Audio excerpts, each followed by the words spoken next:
आणि एक महत्त्वाची बातमी, मुंबई महापालिकेविरोधात पोलीस ठाण्यात धाव घेण्यात आलेली आहे।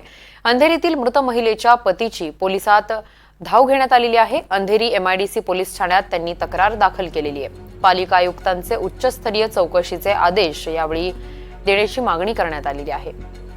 मॅनहोलमध्ये पडून एका महिलेचा मृत्यू झाला होता। रस्त्यावर पाणी साचल्यामुळे अंदाज न आल्यानं रस्ता क्रॉस करत असताना थेट मॅनहोलमध्ये पडून या महिलेचा मृत्यू झाला। आता त्या महिलेच्या पतीने पोलीस ठाण्यात धाव घेतलेली आहे। मुंबई महापालिकेविरोधात पोलीस ठाण्यात तक्रार दाखल करण्यात आलेली आहे। या संदर्भात अधिक माहिती देत आहेत आमचे प्रतिनिधी विशाल पाटील आपल्यासोबत आहेत।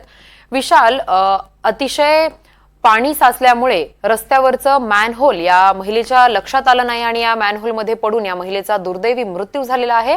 आता त्या महिलेच्या पतीने पोलीस ठाण्यात धाव घेतलेली आहे। या केस संदर्भात अधिक सविस्तर माहिती सांगा।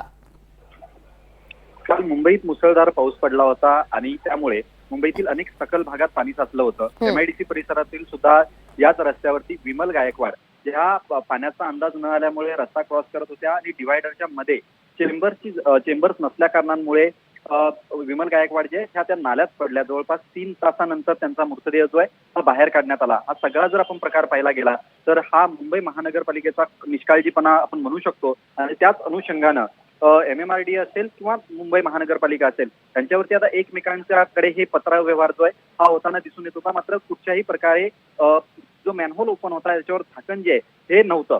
मात्र याच कालच्या मुसळधार पावसामुळे विमल गायकवाड यांना अंदाज न आल्या कारणांमुळे रस्ता क्रॉस करताना त्या नाल्यात पडल्या आणि त्यांचा मृत्यू झाला। यानंतर विमल गायकवाड यांचे पती आता मुंबई पोलीस यांच्याकडे गेलेले आहे। त्यांनी एमआयडीसी पोलीस ठाण्यात धाव घेतलेली आहे आणि मुंबई महानगरपालिकेच्या विरोधात त्यांच्याकडनं तक्रार दिली जाते। त्यामुळे एकंदरीत हा सगळा प्रकार जर पाहायला गेला तर प्रशासनाचा निष्काळजीपणा असला तर काय होतंय। अगदीच धन्यवाद विशाल, तुम्ही दिलेल्या सविस्तर माहितीसाठी।